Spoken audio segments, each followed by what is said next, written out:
Hey, what's going on, guys? It's your boy Serrano. Welcome back to the channel, and today we're going to be taking a look at the Realme 5 Pro. And yes, I am well aware that this phone is over 2 years old, or just about coming up on 2 years right now at the time of this recording. And this device has been pretty promising because it's gotten two major Android updates to 10 and 11, which was quite surprising when you consider that this is a mid-tier device with a lot of cool features like 48 megapixel mode for the main sensor, which is a Sony IMX 586 sensor, which we'll get into in a little bit more detail, but it's very gentle on the eyes with the 2340 by 1080 display with 409 pixels per inch. You also do get night care mode for the eyes as well on the 6.3 inch dewdrop full display. It's gonna have a lot of cool features for multitasking with the side bar on the right or the left if you decide to put whatever side you decide to put it on, dark mode, one-handed operation mode, and it is being powered with a nice chipset in here, which we'll get into in a little bit more detail. But the Realme Ui version 2 has been released, and also it has a nice feel to it with the new materialized interface, which is very clean and very blocky and very it has a lot of cool shapes, geometric shapes to it, which definitely give you a nice linear design with the Android 11 on board as well. It's going to be a new device with a lot of cool features and updates, and this does have Bluetooth 5.0 for the ear sound quality, and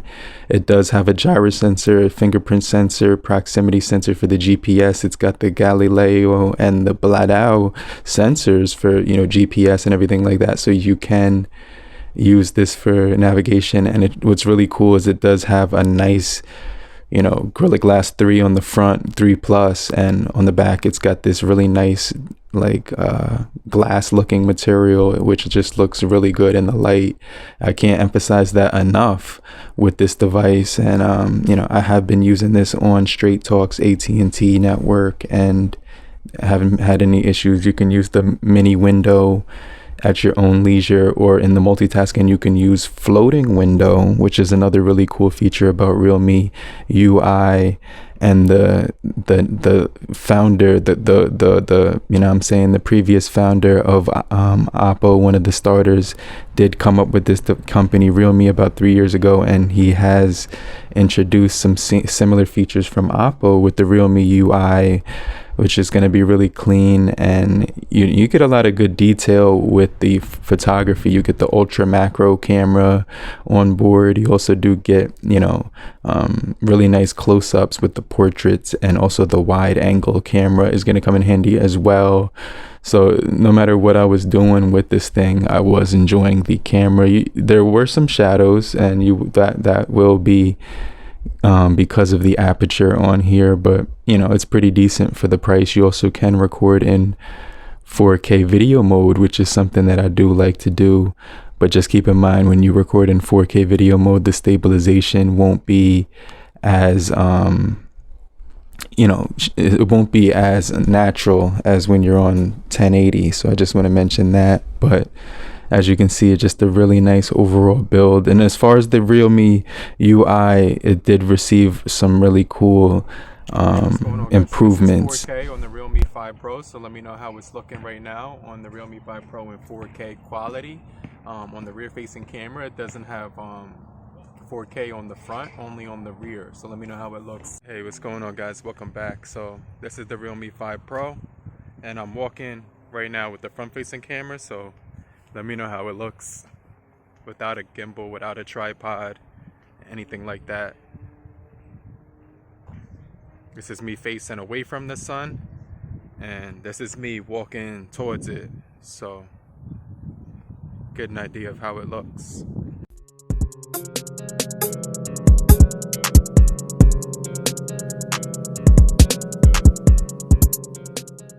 Check this out. This is 4K 1080/30, and you could just see right here we have a friend right here, and it's moving at times zoom right now, and it looks like he's trying to get a dinner meal. We're at 8 times zoom 9.2, and this is 10 times zoom on here.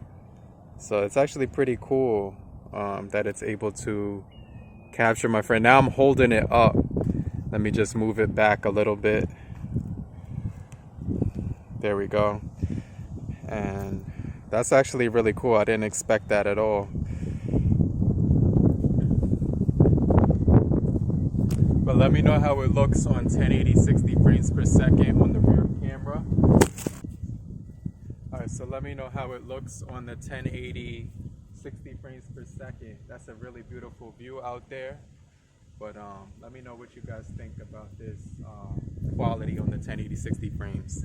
But this is a full change log of everything that they did actually improve, and I will put that in fast motion. You can pause it at any time just to see what exactly this thing did get. But they did get improved gaming modes, photo mode, pretty much every feature on here.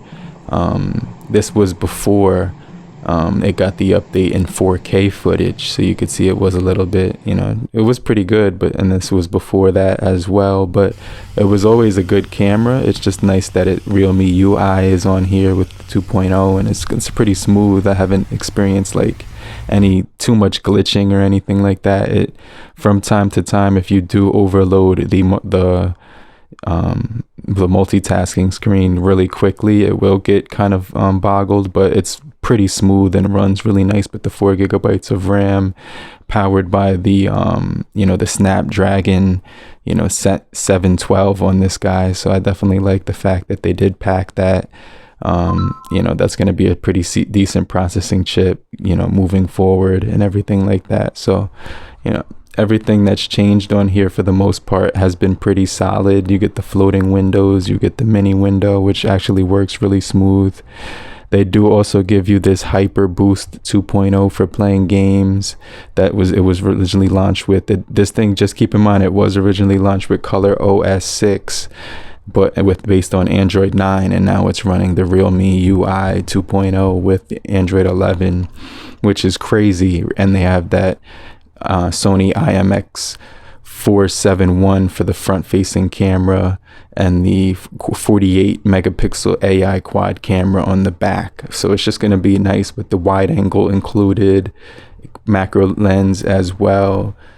Gaming on here is pretty solid when it comes to the graphics, so you're going to get some really smooth processing with the Snapdragon 712 AIE, which is what they call it. And according to the Geekbench, it did look like it had a really nice efficiency, what I'm saying. So they do clocked it at 2.3 gigahertz for the main frequency, and overall the performance has improved by 10%, is what they claimed at the release of this thing. And they also claimed that the games, you play games like a pro, basically, so you can basically compete, which I did find to be nice with the Hyper Boost technology. And I didn't really miss that it had 60 frames on here. I didn't miss that it didn't have 90, because I really didn't even notice that. But like I said, it says that it was after 133 times of polish, the Realme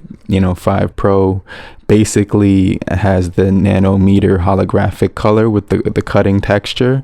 And you're gonna really see those really nice reflections on the back of there, which is sweet. You get the full HD plus display, which is really nice to look at overall. And you also do get a really nice 90.6 screen to body ratio on here, and a brand new software as well. So it is very customizable and just very clean. But let me know what you guys think about the Realme 5 Pro after about 1.5 years, 2 years, and I'm gonna get right back with you. I'll check you guys later. Peace.